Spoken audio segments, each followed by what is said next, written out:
নমস্কাৰ মই নৱজিৎ ভট্টাচাৰ্যই আপোনালোক আটাইকে শিক্ষা ইউটিউব চেনেল আৰু ফেচবুক পেজলৈ সশ্ৰদ্ধ আমন্ত্ৰণ জনাইছোঁ আৰু আপোনালোকৰ সহযোগত আজিৰ আমাৰ নতুন ভিডিঅ'টো আৰম্ভ কৰিব ওলাইছোঁ বন্ধু বান্ধৱীসকল আজিৰ আমাৰ যিটো ভিডিঅ' এই ভিডিঅ'টোত আমি এজন বিশেষ ব্যক্তিৰ কথা আলোচনা কৰিব আৰু আজিৰ ভিডিঅ'টোত আমি আলোচনা কৰিব ওলাইছোঁ অসমৰ প্ৰখ্যাত ইউটিউবাৰ ডিম্পু বৰুৱাৰ এই ভিডিঅ'টোত আলোচনা কৰিম ডিম্পু বৰুৱাৰ জীৱনৰ পৰা শিকিবলগীয়া 5টা বিশেষ কথা প্ৰথম কথাটো হৈছে চিন্তা যিমানে ডাঙৰ হ'ব সফলতাও সিমানে ডাঙৰ হ'ব আৰু ডিম্পু বৰুৱাই এই কথাটো তেওঁ আগত ৰাখিয়ে তেওঁৰ ভিডিঅ'বিলাক নিৰ্মাণ কৰি আহিছে আৰু এই নিৰ্মাণৰ উদ্দেশ্য তেওঁৰ সামাজিক দায়বদ্ধতাও তাত প্ৰতিফলিত হৈছে কাৰণ বিভিন্ন সময়ত বিভিন্ন সামাজিক কথাক লৈ ডিম্পু বৰুৱাই বিভিন্ন ভিডিঅ' নিৰ্মাণ কৰিছে আৰু যি সময়ত ডিম্পু বৰুৱাই তেওঁৰ ভিডিঅ' আৰম্ভ কৰিছিল সেই সময়ত অসমত ইউটিউবৰ চেনেল বা ইউটিউবৰ ভিডিঅ' বনোৱা যি ব্যক্তি সেই ব্যক্তিৰ সংখ্যা নিচেই কম আছিল কিন্তু তেওঁ এটা দূৰদৃষ্টি তেওঁৰ আছিল আৰু যাৰ ফলত আজি তেওঁৰ এই যিটো অৱস্থা আজি যিটো তেওঁ জনপ্ৰিয়তা এই জনপ্ৰিয়তাটো তেওঁ লাভ কৰিবলৈ সক্ষম হৈছে আৰু সক্ষম হোৱাৰ অন্যতম কাৰণ হৈছে তেওঁৰ যি চিন্তাৰ পৰিসৰটো বৃহৎ আছিল 2 নম্বৰ কথাটো হৈছে যে আত্মবিশ্বাস হৈছে সফলতাৰ মূলধন ডিম্পু বৰুৱাৰ আমি জীৱনলৈ যদি লক্ষ্য কৰোঁ তেতিয়া দেখা পাওঁ যে তেওঁৰ মাজত যিটো থকা আত্মবিশ্বাস সেই আত্মবিশ্বাসটো প্ৰবল আৰু সেই আত্মবিশ্বাসৰ ওপৰতে নিৰ্ভৰ কৰি তেওঁ আজিৰ যি জনপ্ৰিয়তা সেই জনপ্ৰিয়তাটো লাভ কৰিছে আৰু এই চেগতে মই সমূহ পুৰণি ইউটিউবাৰলৈকেও এটি অনুৰোধ জনাম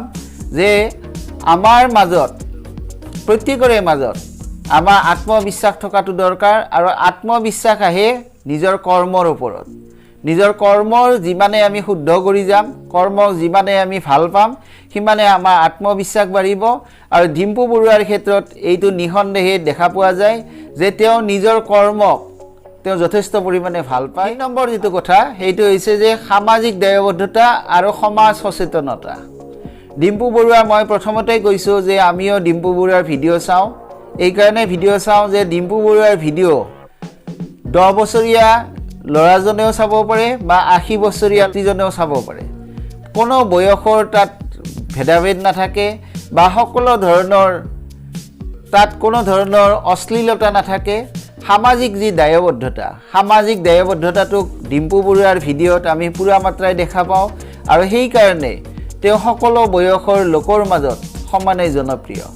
4 নম্বৰ কথা যে অহংকাৰ শূন্যতা আৰু সৰল জীৱন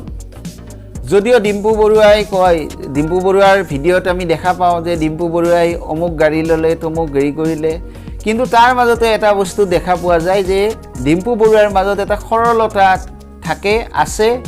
আৰু তেওঁৰ যি অহংকাৰ থকা বুলি বহুতে কয় যদিও কিন্তু প্ৰকৃততে তেওঁৰ মাজত কোনো অহংকাৰ নাই অহংকাৰ শূন্যতা এই কাৰণে যে তেওঁ সকলো বয়সৰ সকলো ধৰণৰ লোকৰ সৈতে তেওঁ সহজে মিলা মিছা কৰিব পাৰে যিজন ব্যক্তিৰ মাজত অহংকাৰ থাকে সেই ব্যক্তিজনে কেতিয়াও সমাজৰ সকলো শ্ৰেণীৰ লোকৰ লগত ইমান সহজে একাত্ম হ'ব নোৱাৰে আৰু এইটো ডিম্পু বৰুৱাৰ জীৱনৰ পৰা শিকিবলগীয়া অন্যতম কথা 5 নম্বৰ যিটো কথা যে ইউটিউবৰ ভিডিঅ' চাই ডিম্পু বৰুৱাৰ ভিডিঅ' চাই আমি দেশ বিদেশৰ বিভিন্ন কথা আমি জ্ঞান লাভ কৰিব পাৰোঁ অৰ্থাৎ ডিম্পু বৰুৱাৰ যি ভিডিঅ' সেই ভিডিঅ'বিলাক বেছিভাগ ভিডিঅ' হয় ইনফৰ্মেটিভ তাত ইনফৰ্মেশ্যন আছে তাত তথ্য আছে আৰু তাৰ যি এই উপস্থাপন শৈলীটোও মন কৰিবলগীয়া ডিম্পু বৰুৱাই যথেষ্ট কষ্ট কৰি এটা বিষয়ে তেওঁ জানিবৰ ইচ্ছা কৰে আগ্ৰহ কৰে আৰু তেওঁ যি ধৰণে তেওঁ জানে যি ধৰণে তেওঁ বুজে তাক সুন্দৰ ৰূপত তেওঁৰ ভিডিঅ'টোৰ আকাৰত তেওঁ উপস্থাপন কৰে তেওঁ যিবিলাক ভিডিঅ' বনায় সেই ভিডিঅ'বিলাক সদায় আপ টু ডেট হয় আৰু এইখিনিয়ে কৈ আজি ইমানতে আমাৰ এই ভিডিঅ'টো সামৰণি মাৰিব আৰু শেষত মই এতিয়া আহ্বান জনাম যে আমাৰ এই ভিডিঅ'বিলাক আপোনালোকে শ্বেয়াৰ কৰিবলৈ নাপাহৰিব আৰু আমাৰ চেনেল সাবস্ক্ৰাইব কৰিবলৈ নাপাহৰিব আৰু এইখিনি কৈ আজিৰ ভিডিঅ'টো ইমানতে সামৰণি মাৰিছোঁ নমস্কাৰ ধন্যবাদ